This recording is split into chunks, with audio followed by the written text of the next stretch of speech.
Coming up, a done deal. Skeptics step aside. The City Council votes to approve a new 800-room downtown convention hotel. Plus, a new coat of paint won't cut it. After a year of silence, an airport study group says a single terminal for KCI is the answer. Also this half hour, an escalating intern scandal rocks the state capitol, making a dent in your pocketbook in Johnson County, and an abrupt exit at the Jazz Museum. Welcome, everyone. I'm Nick Haynes. Good to have you with us again on the program that goes beyond the soundbite and takes you behind the headlines, making news in Kansas City, dissecting those stories with us this week from the Call newspaper, senior writer Eric Wesson, from The Pitch, reporter Steve Vockrodt, from the Kansas City Star, City Hall reporter Lynn Horsley, and Star reporter, columnist, and blogger Dave Helling. It has been a dream of some city leaders for close to 2 decades. Now it's becoming a reality. The Kansas City, Missouri Council greenlighting this week an 800-room convention hotel downtown, and construction could start as early as next year on the $300 million Hyatt. While some are alarmed by the amount of public support being given to the project, the former head of the Convention and Visitors Bureau says the only public funds being committed are from the existing convention and tourism tax, and the city has no responsibility for any debt. Is that true, Lynn Horsley? Well, the developers are assuming the risk for any overruns or debt, but this project has a lot of tax increment financing, which redirects any new taxes, including, public safety sales tax and other sales taxes, to the project. Now, to be clear, there's nothing on that site right now. Nobody pays any taxes there. So this would be new taxes generated by the project. They get redirected to pay off the development. But and the $35 million, or really $50 million that's bonded over 25 years, that is convention and tourism taxes. This week, Kansas City Library Director Crosby Kemper gets in a spat over the project when he invites one of the nation's biggest critics of the convention center industry to lecture at the library just before the council vote. Hayward Sanders is a University of Texas economist who wrote the book Convention Center Follies. For being here, to the ritual crucifixion of the library director. Blinded by rage as I am. If you start with the question, how do I improve my convention center business, then you are likely to end up with an answer that only involves the convention center. Okay? So in my judgment, that's the wrong question. If you want to ask a question, how do we bring more visitors to Kansas City? Then you've got to think seriously and ask the question about what it is that you have here that's attractive to people from elsewhere. Steve Vockrodt, we see the back of your head as part of that whole forum there as well. What did we learn from that? Well, Hayward Sanders' general view is, to summarize as best I can, is that there's a huge supply of convention and visitor space, whether it's hotels or exhibition space in American cities all over the country. It is a major oversupply compared with the amount of business that there is available. And so convention planners always have the upper hand on cities. They can always drive down the costs. And for cities, for as much money as they tend to spend on these types of projects, it's a perpetual arms race. And the time that Kansas City is going to spend building and opening and ramping up this hotel, who's to say that several other cities aren't? In fact, several other cities are right now, and they've completed some projects over the years. There have been several high-profile failures, including the one in St. Louis, which went into foreclosure just a few years after it opened, and then sold for really pennies on the dollar. But is there an option of not doing anything, though, for the city? Because the city already owes over $200 million on the convention center, Dave Helling. The occupancy rate at the convention center is 37%. It's only used 37% of the year. What happens if the city were to do nothing?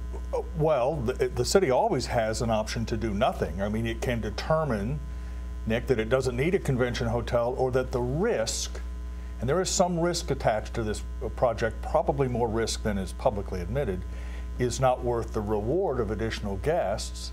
And that's a political decision that we make all the time, and that was made in this case as well. I think the critics of this plan that Steve just talked about are probably generally accurate about the arms race for conventioneers. Cities are building convention centers, hotels, because of the lure of the idea that you can get something for nothing, that you can get visitors to come to town, spend a lot of money in your restaurants, leave that money behind, and somehow 1,000 flowers will bloom. I think that's overestimated in this case. Having said that, I do think if you talk to enough people who consider this a deal, while there is a risk, it is more limited than it might have been in other cities. And for that reason, I think it sailed through the council. Well, and the last major hotel we built was in 1985. So that's 30 years ago. If you want to be in this game at all, I think the feeling is we need to build something new, modern. We can get some more conventions and larger conventions than we've been getting, and maybe get back some of the conventions we've lost. But yes, probably the expectations are overblown, and we'll have to see whether this really succeeds. But some critics don't even see that the need is even there, Eric, because we had, for instance, last week the National La Raza convention in town. 3 presidential candidates here, thousands of delegates there for that convention. We were able to put that show on the road here, right here in Kansas City, without this huge 800-room hotel. Right, and there's very few conventions that I could think of off the top of my head that you would need that many hotel space beds for. Then you get into the situation of what happens, because usually conventions are seasonal. So at the end of the convention season, what's going to happen? What are you going to be doing with those employees in those hotels that you're going to have to lay off, or the hotels are going to have to do something with those employees? But you have to do something, but I don't know if this was the right thing for them to do. Some critics still want to stop this. They want to put it on the ballot in November, collect the signatures, and we've learned from the last mayoral election it requires fewer signatures now to get an item on the ballot. But can anything stop this project now, Dave Helling? Well, a vote could stop it or at least slow it down. I think the supporters of the project want to move quickly for interest rate reasons and others. Lynn talked a little bit about not building a new hotel, and that's very true. On the other hand, we opened the Americana that was closed. The President was closed, reopened. The Muehlebach, the old Muehlebach, was rehabilitated and opened. So there hasn't been really a lack of, and by the way, there's a new 200-room hotel going up in downtown without any taxpayer subsidies whatsoever. So I do think the inventory is building up. I think what will happen ultimately is we'll sort of muddle through. They'll build it. We'll have a big ribbon cutting. They may have to refinance after a while, and then it'll just be a part of the skyline in Kansas City. Well, the vote's sort of a separate thing. So all that's happened right now is that the city incentives have been committed for this project. What happens now is the development team has to go and round up private financing.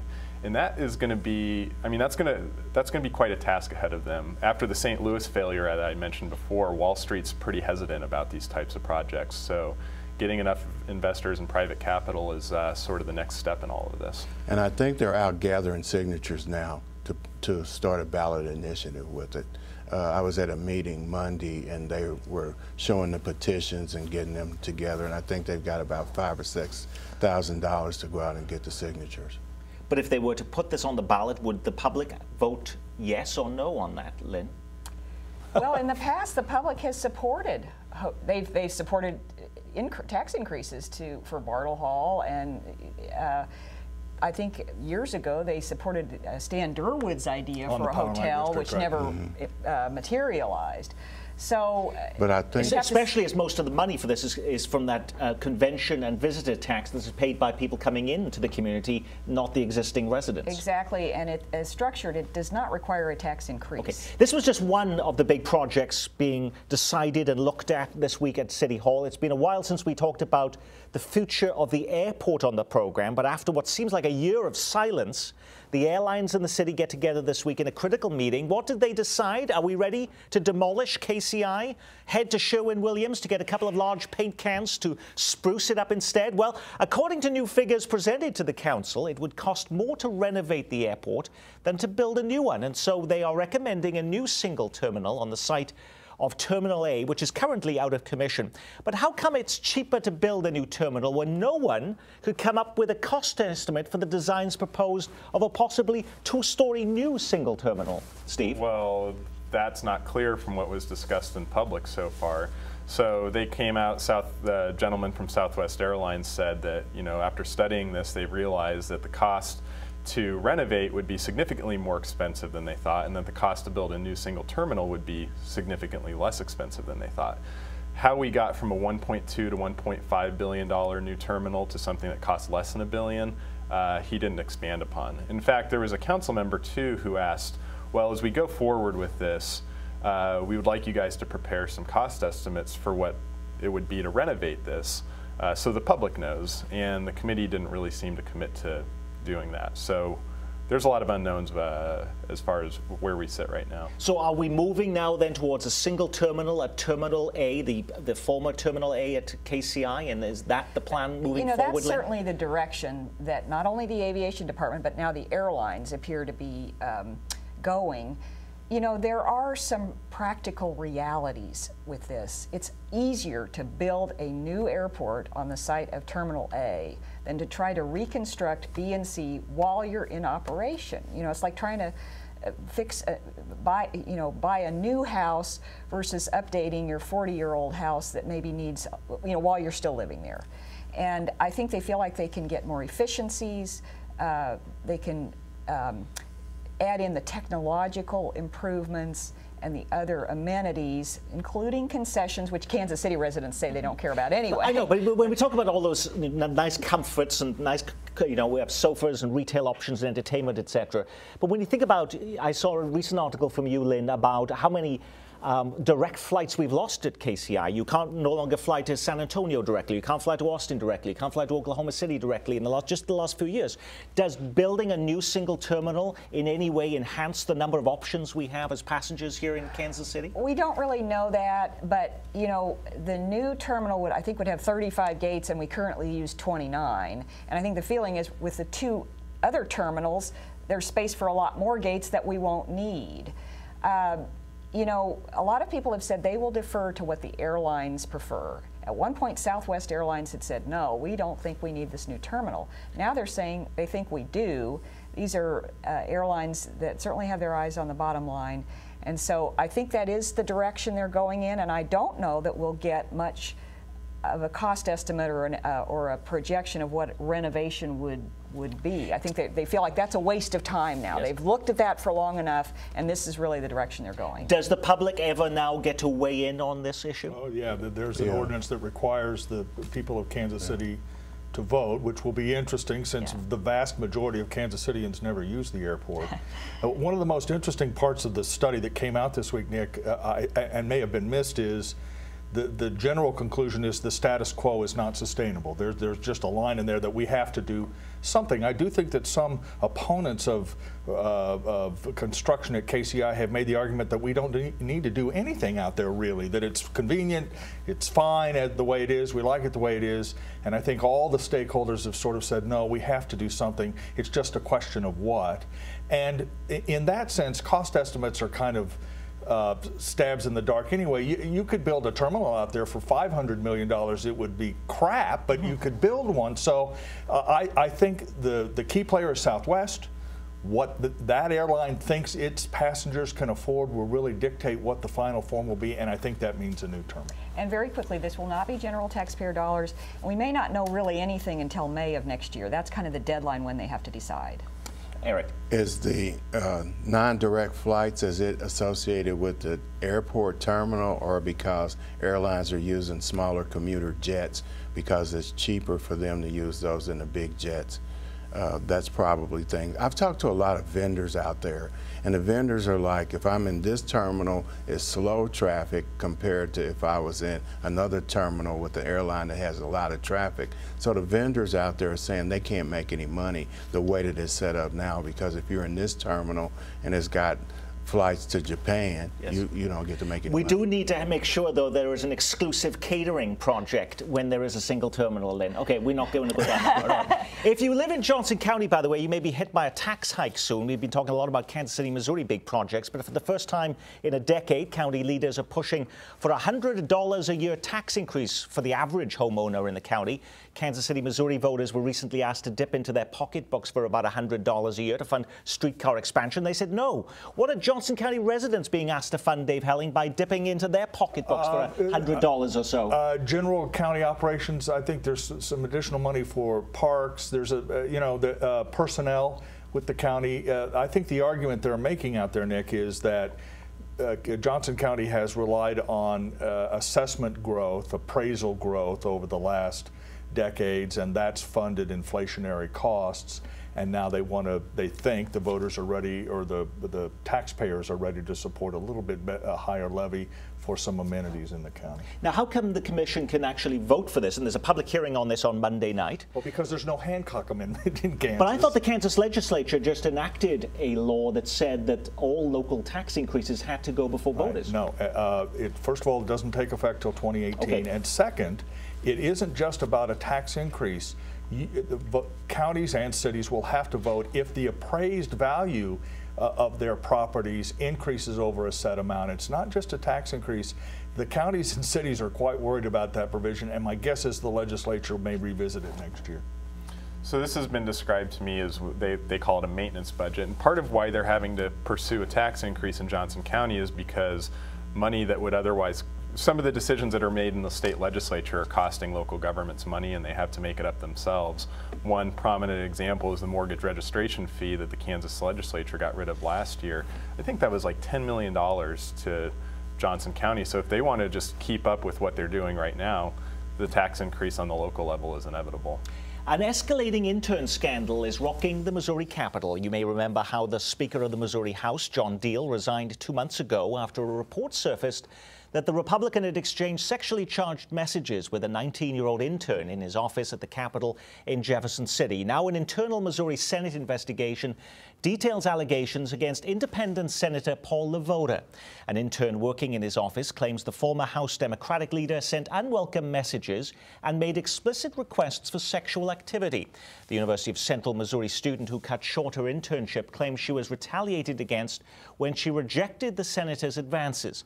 LeVota denies the allegations, including that the intern spent the night at his Jefferson City duplex.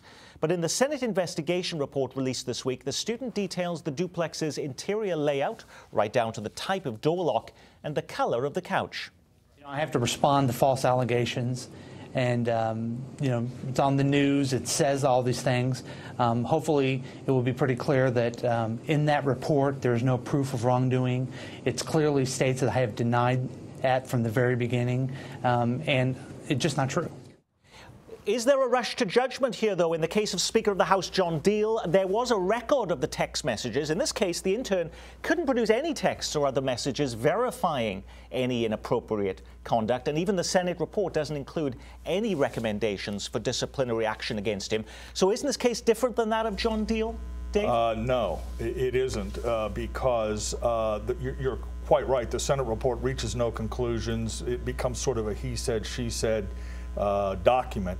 But the Star and others have been able to talk to a second intern who reports a very similar experience with Paul LeVota in 2010, and she did keep the texts. And the texts are there and have been produced of remarks from Paul LeVota to her that at least some would conclude are suggestive. And that suggests a pattern, Nick. That, one is a problem, two is a pattern.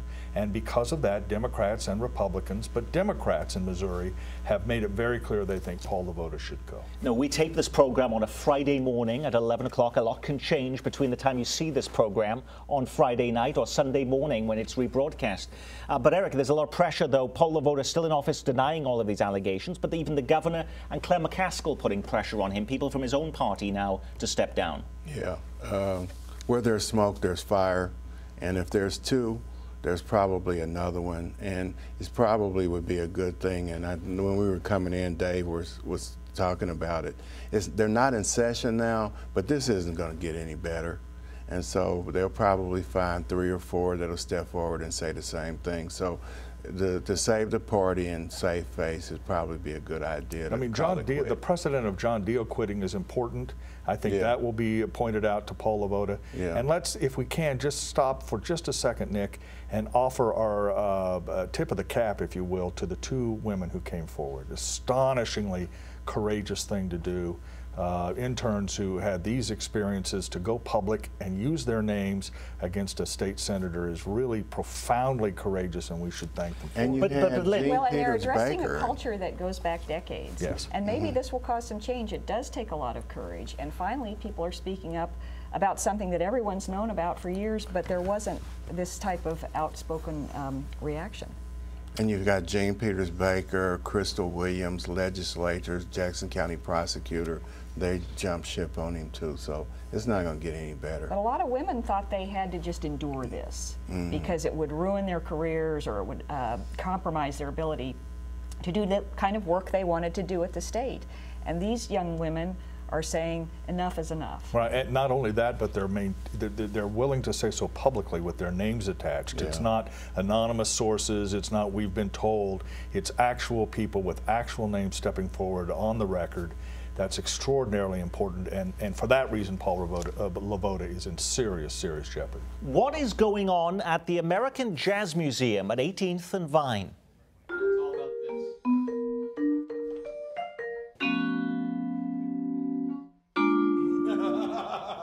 No smiles this week for Greg Carroll. Abruptly shown the door as head of the American Jazz Museum, Carroll has been at the museum's helm since 2007, but his swift departure suggests he was pushed from his $128,000 a year job. Was he, Eric Wesson? Pretty much, yes.